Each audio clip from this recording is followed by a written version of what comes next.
بسم اللہ الرحمن الرحیم۔ السلام علیکم، آپ دیکھ رہے ہیں الف نیوز اور میں ہوں آپ کے ساتھ ماجد علی۔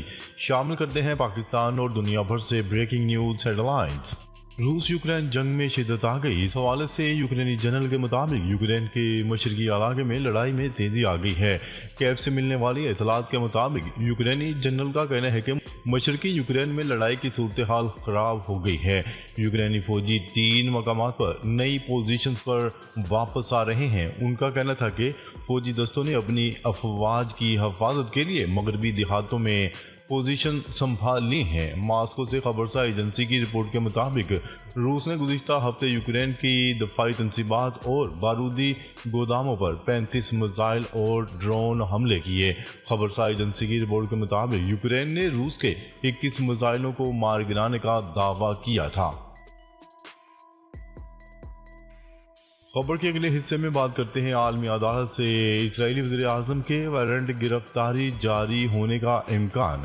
عالمی عدالت انصاف کی جانب سے اسرائیلی وزیر اعظم نیتن یاہو سمیت وزیر دفاع اور آرمی چیف کے وارنٹ گرفتاری جاری ہونے کا امکان ہے۔ اسرائیلی نشریاتی ادارے کی رپورٹ کے مطابق عالمی عدالت انصاف غزہ اور مغربی کنارے میں اسرائیلی بربریت کی تحقیقات کر رہی ہیں اور اس تحقیقات میں اسرائیلی حکومت کو وارنٹ گرفتاری جاری ہونے کا امکان ہے۔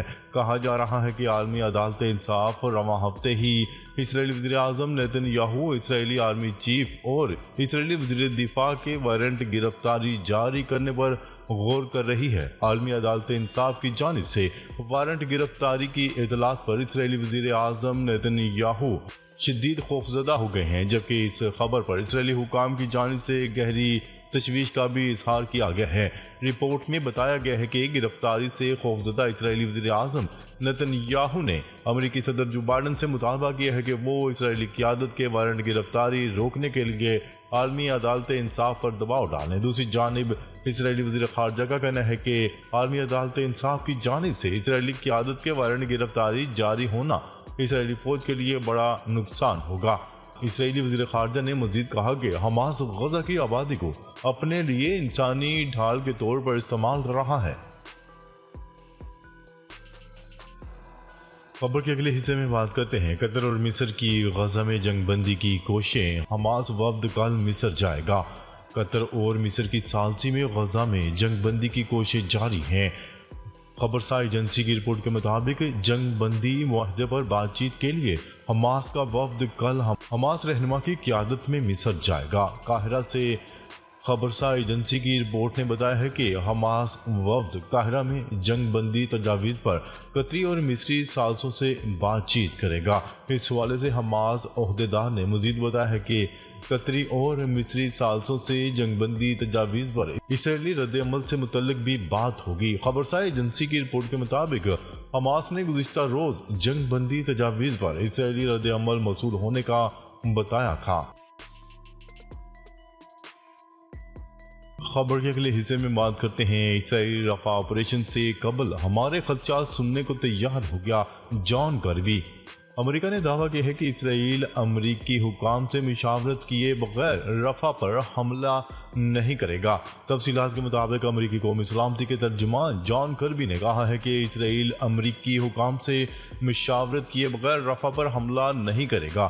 وائٹ ہاؤس میں پریس بریفنگ میں انہوں نے بتایا ہے کہ اسرائیل رفح میں فوجی آپریشن شروع کرنے سے پہلے ہمارے تحفظات اور خدشات سننے کے لیے تیار ہو گیا۔ انہوں نے کہا رفح میں آپریشن سے پہلے اسرائیل کو ایسا جامع منصوبہ اور حکمت عملی تیار کرنی ہوگی جس سے رفح میں موجود فلسطینی پناہ گزینوں اور غیر ملکی امدادی رضاکاروں کو کسی قسم کا نقصان نہ پہنچے۔ جان کربی کا کہنا تھا کہ جب تک امریکہ کے خدشات دور نہیں ہو جاتے اسرائیل نے رفح آپریشن نہ روکنے کی یقین دہانی کروائی ہے۔ وائٹ ہاؤس کا کہنا ہے کہ رفح پر حملے سے متعلق امریکہ کا موقف واضح ہے۔ اس سلسلے میں امریکی وزیر خارجہ اینتھنی بلنکن اسرائیلی حکام سے ملاقات کریں گے۔ غیر ملکی خبرسا ادارے کی رپورٹ کے مطابق غزہ میں عارضی جنگ بندی اینتھنی بلنکن کی اولین ترجیح ہے۔ امریکہ کم از کم 6 ہفتے کی جنگ بندی چاہتا ہے۔ خبر کے اگلے حصے میں بات کرتے ہیں تھرکی ریت کمپیوٹر چپ بنانے کے لیے موزوں ترین قرار۔ محکمہ انفارمیشن ٹیکنالوجی سندھ اور ماہرین نے تھر کی ریت کو کمپیوٹر چپ بنانے کے لیے موزوں ترین قرار دے دیا۔ ماہرین کے مطابق تھر کی ریت سے چپ کی طے یعنی ویفر تیار کر کے ڈیجیٹل ورلڈ مارکیٹ کی بڑی ضرورت کو پورا کیا جا سکتا ہے۔ محکمہ انفارمیشن ٹیکنالوجی نے سلیکون چپ ویفر فاؤنڈری کے لیے منصوبہ وفاق اور صوبائی حکومت کو پیش کر دیا۔ ماہرین کے مطابق چپ ویفر بنانے کے لیے کوئلہ، ریت، پانی، بجلی درکار ہوتی ہے اور اس کے لیے تھر کی ریت موزوں ترین قرار دی گئی ہے۔ 250 میگا واٹ درکار بجلی بھی تھر سے مل سکتی ہے۔ چپ ویفر فاؤنڈری اسکیم کی لاگت کا تخمینہ $450 ملین ہوگا، جسے سی پیک منصوبے کے ذریعے مکمل کیا جا سکتا ہے۔ خبر کے اگلے حصے میں بات کرتے ہیں ایران پاک تعلقات میں مزید پیش رفت۔ ایران کے صدر ابراہیم رئیسی کے بعد پاکستان اور ایران کے تعلقات میں مزید پیش رفت۔ دونوں ممالک نے سرحد پر لائزون افسران کی تقرری کر دی۔ نجی ٹیلی ویژن کی رپورٹ کے مطابق پاکستان اور ایران نے دہشت گردی کے مشترکہ چیلنجز کے خلاف ہاتھ ملا لیے۔ پاک ایران باہمی سیکیورٹی معاہدے پر کام جاری ہے اور لائزون افسران کی تقرری پر عمل درآمد شروع کر دیا گیا۔ سفارتی ذرائع نے بتایا ہے کہ دونوں ممالک کے درمیان دہشت گردی سے نمٹنے کے لیے مشترکہ تعاون بہتر بنایا جا رہا ہے۔ دونوں ملکوں نے سرحد پر دہشت گردی کے خلاف مشترکہ کوششیں شروع کر دی ہیں۔ دونوں ممالک نے پاک ایران سرحد پر انسداد دہشت گردی کے لیے اپنے لائزون افسران کی تقرری کر دی۔ رواں ہفتے پاکستان اور ایران کے لائزون افسران اپنا چارج سنبھال لیں گے۔ پاکستانی لائزون افسر پاک فوج، ایرانی لائزون افسر پاسداران انقلاب سے تعلق رکھتے ہیں۔ دونوں افسران اپنی اپنی فوج میں کرنل رینک کے ہیں۔ خبر کے اگلے حصے میں بات کرتے ہیں وزیر اعظم شہباز شریف کی سعودی عرب میں بل گیٹس سے اہم ملاقات۔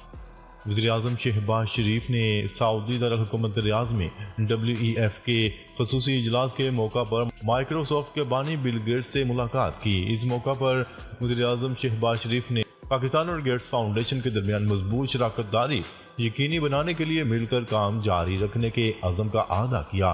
بل گیٹس نے پنجاب میں بطور وزیر اعلیٰ شہباز شریف کی قیادت میں حفاظتی ٹیکوں اور پولیو کے حفاظتی قطروں کے پروگرام کی تعریف کی۔ دوسری جانب وزیر اعظم شہباز شریف آج دورہ سعودی عرب کے تیسرے روز ریاض میں ایک اور مصروف ترین دن گزاریں گے۔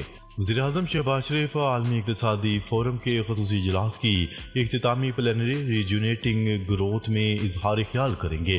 وزیر اعظم شہباز شریف کی آج ملائیشیا کے وزیر اعظم سے ملاقات بھی متوقع ہے۔ سعودی وزرائے تجارت، توانائی، ماحولیات و زراعت آج وزیر اعظم شہباز شریف سے ملاقات کریں گے۔ خبر کے اگلے اور آخری حصے میں بات کرتے ہیں ٹک ٹاک کا ایک بار پھر امریکہ میں اپنی ایپ بیچنے سے انکار۔ امریکہ میں چینی سوشل میڈیا ایپلیکیشن ٹک ٹاک پر پابندی کے قانون کے بعد ٹک ٹاک کی چینی مالک کمپنی بائٹ ڈانس نے ایپ بیچنے سے انکار کر دیا۔ برطانوی میڈیا کے مطابق ڈانس کمپنی نے کہا کہ ٹک ٹاک بیچنے کے بجائے امریکہ میں ٹک ٹاک ایپ بند کرنے کو ترجیح دیں گے۔ ٹک ٹاک کا اہم الگوریدم ہمارے لیے بہت قابل قدر ہے۔ میڈیا رپورٹس میں بتایا گیا ہے کہ امریکی قانون میں ٹک ٹاک کی امریکہ کو فروخت یا امریکہ میں ٹک ٹاک پر پابندی کا کہا ہے۔ واضح رہے کہ 24 اپریل کو امریکی سینٹ نے ٹک ٹاک پر پابندی کے بل کی منظوری دی گئی تھی۔ صدر جو بائیڈن نے 4 بل منظور کیے تھے جن میں امریکہ میں ٹک ٹاک پر جزوی پابندی عائد کرنے کا بل بھی شامل تھا۔ امریکی سینٹ کی جانب سے منظور کیے گئے بل میں کہا گیا تھا کہ اگر ٹک ٹاک نے 9 ماہ کے اندر اپنے شیئرز فروخت نہ کیے تو امریکہ میں مکمل پابندی کا سامنا کرنا پڑے گا۔ ناظرین، اب تک کے لیے اتنا ہی۔ مزید خبریں لے کر بہت جلد آپ کی خدمت میں حاضر ہوں گے۔ تب تک کے لیے اپنا خیال رکھیے گا۔ اللہ نگہبان۔